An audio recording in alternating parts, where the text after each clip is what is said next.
Hello Internet, my name's Dan, I'm still an unemployed game designer, and I'm back with another critique of a League of Legends champion, featured in Arcane, so I can show off my design skills and piggyback off of the Arcane hype for views. This time, it's everything wrong with Jinx, and what I would do about it.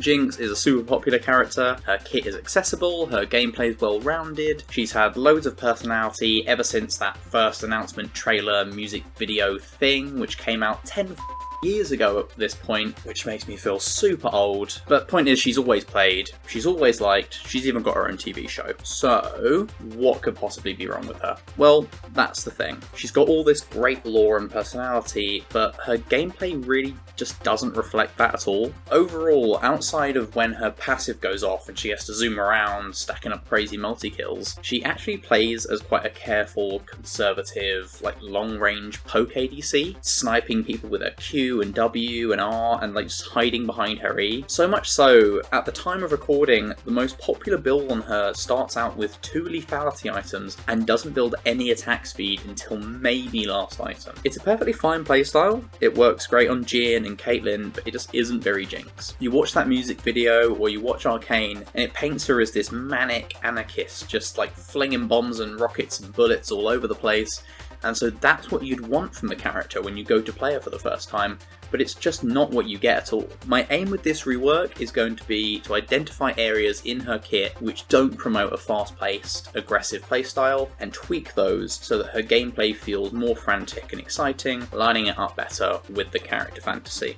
Before we get into it, I'm not really going to be talking about numbers here unless I absolutely have to. I'm not going to sit here and tell you that I want to increase her toenail length per level by 0.5%, because first of all, it will be boring for both me and you, and secondly, it's just not that helpful. You can guess at the effect stat changes are going to have, but until you actually test them out, you're never truly going to know what they'll do. I got a lot of comments in my last video, which you should all go and watch by the way, which were along the lines of, "But if you gave Warwick active damage on his W, then he'd be too strong." But that kind of thinking presumes that the change I'm talking about would just be made without any corresponding buffs and nerfs in response to testing, to ensure that they don't send the win rate out of whack, which of course just wouldn't happen. So before you go, "Well, if you did that, her DPS would increase by 12%, meaning that her level 1 dueling power would make her pickle ban in pro play." Pause. Assume that that would be discovered in testing and that tweaks would be made to mitigate it. Whatever stat changes you think you would need to justify the changes I'm making, assume that's the case. But then drop me a comment anyway and whinge about it so that I can get more engagement points and Papa YouTube can pat me on the head and tell me I'm a good boy. Point is, we ain't talking numbers here, we're talking mechanics. What would make the character more interesting to play rather than what would make them mathematically stronger or weaker. Oh, and before I forget, shout out to the guy who gave me my one and only hate comment on the last video. Once again, you should go and watch. I did tell him that I was going to dedicate the next one to him, and so here it is. Everything wrong with Jinx. Let's go. Let's actually start with the Q this time. We'll see why later. It's called Switcheroo. It's a toggle that swaps between 2 weapons, Pow Pow the minigun and Fishbones the rocket launcher.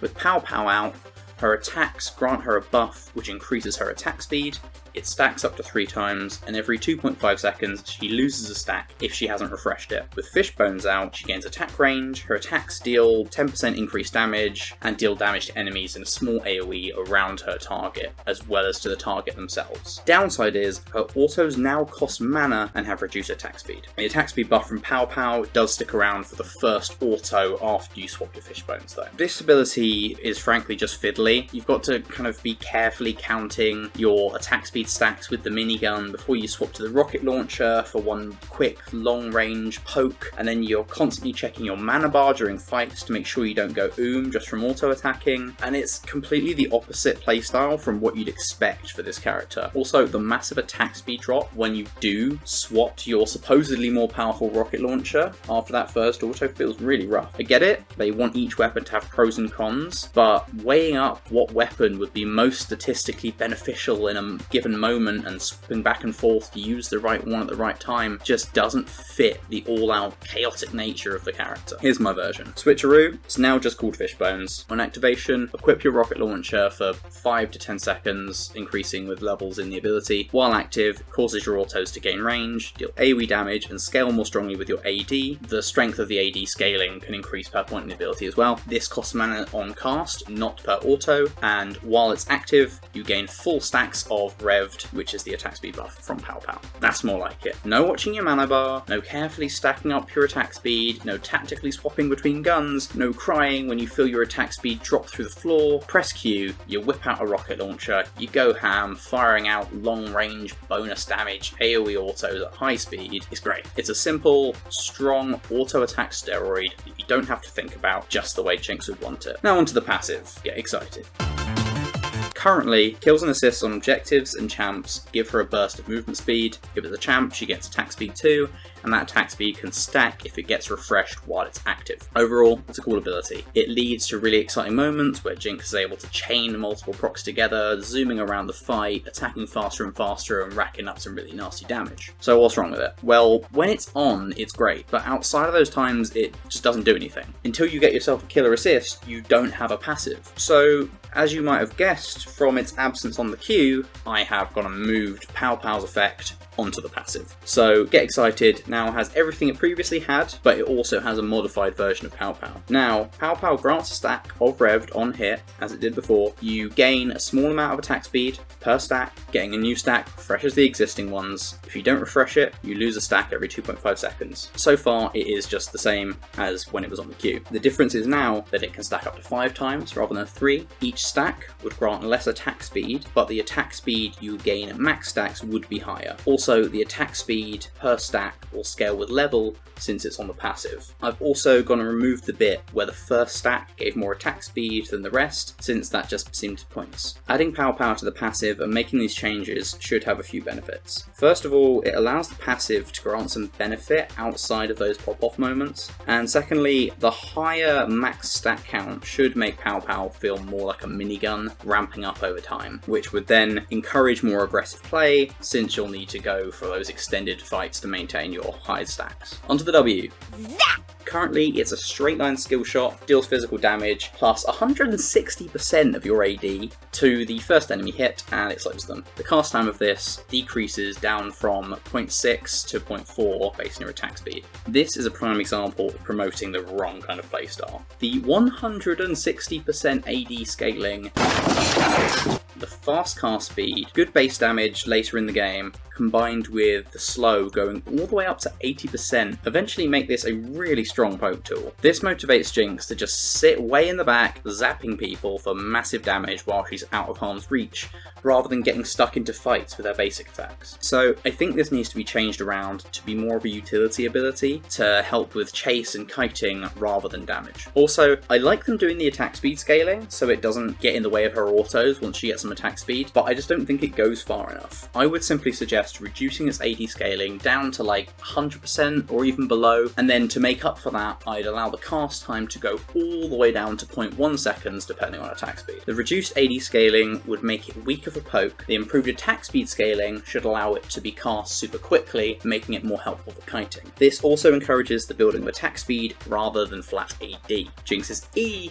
is Flame Chompers. On activation, Jinx throws out 3 Chompers, which take 0.4 seconds to land and 0.5 seconds to arm once they do. After 5 seconds they explode, dealing magic damage in an AoE. They also explode on contact with an enemy champ, knocking them down and rooting them for 1.5 seconds. Champs can only be affected by 1 Chomper. Just from reading it, it probably jumps out to you that the throw and the activation delay are just way too long for the frantic playstyle we want to see, so we're going to have to do something about that. Also, it's weird that the travel time is static regardless of distance at the moment. Another problem with these is that they stick around too long. Being able to create a 5-second wall to hide behind once again encourages this really cowardly playstyle that we just don't want to see from Jinx. I've got a bit of a minor one as well. This being AP scaling magic damage means that its damage is super minor, which previously was fine, but I want to do something with that now. Lastly, the fact that this is a knockdown and a root means that it interrupts effects. It doesn't look as though it should. Like when a character jumps over them, they'll still get knocked out of the air and rooted. For my version, first thing we're doing is removing the activation delay. Then we're going to make the travel time based on distance. If you throw your Chompers close, they get there fast. If you throw them far, it takes a bit longer. And if the Chomper collides with a champ while travelling, it will go off as though they've stepped on it. I'm going to swap the damage over to AD, but give it reduced scaling down to like 20% and increase the size of the AoE on the explosion to make it big enough so that it can hit a full wave if you throw it between the melee and the range creeps while they're still.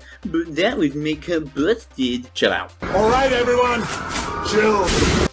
I've got some compensation nerfs. Chompers no longer affect airborne champs, so you no longer have issues where you jump over them and then they still magically knock you out of the air. Also, you now only throw one Chomper instead of 3, and after landing, the Chompers only stick around for 2.5 seconds down from 5. The changes to the throw, activation, and duration will make this a lot faster to use, allowing you to basically just chuck a Chomper into someone's face. That speeds up the gameplay significantly, allowing for more on-demand CC if you can hit it, but it weakens the playstyle of just dropping a wall of Chompers and hiding behind them to poke. The AoE and damage changes make this useful for multi-target damage and wave clear when it just wasn't previously, and that's something I think will help make up for the fact that she can't just whip out fish bones anytime she likes anymore. The bit about not affecting airborne is just a quality of life thing for the enemy really. Maybe I'm just dumb, but the number of times I've tried to jump over Chompers with a Tristana W just to get rooted mid-air is kind of ridiculous. Let's finish with the ult Super Mega Death Rocket.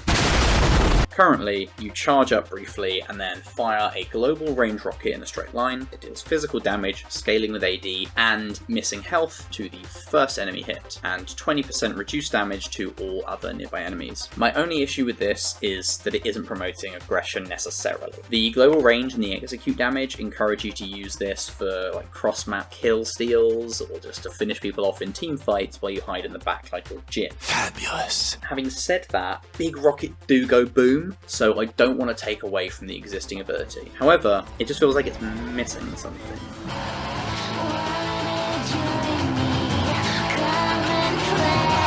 That's right, people. I want Jinx riding that rocket like she's The Rock on that ice skate and torpedo in Fast and Furious.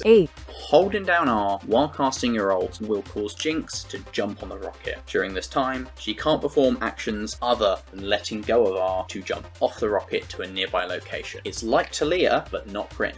I am the Rock! To make up for this though, I'm going to drop the ult range down to maybe 2,000 to 6,000 based on points in the ability. But why? Why do I want to do this? Because it's dope as that's why. In all seriousness, I think this suits the Jinx fantasy amazingly well. It lets you live out an iconic moment from the Get Jinx video. It gives some mobility which she lacks outside of Get Excited procs. The rocket ride lets you fly recklessly into the fray or maybe even make a daring escape. And the reduced range stops it being used for Shen style roams and random cross-map kill secures. There you have it, peeps. That's everything wrong with Jinx and what I would do about it. Once again, bear in mind this would of course require testing and numbers tweaks to make work, but with that in mind, I think these ability changes would make her a much more fun, fast-paced, chaotic little menace, just like we see in Arcane, rather than the pokey weakling we sometimes see in game today. If you like this video, give it a like, share it around, tell me how smart and cool I am in the comments, and subscribe and hit the bell icon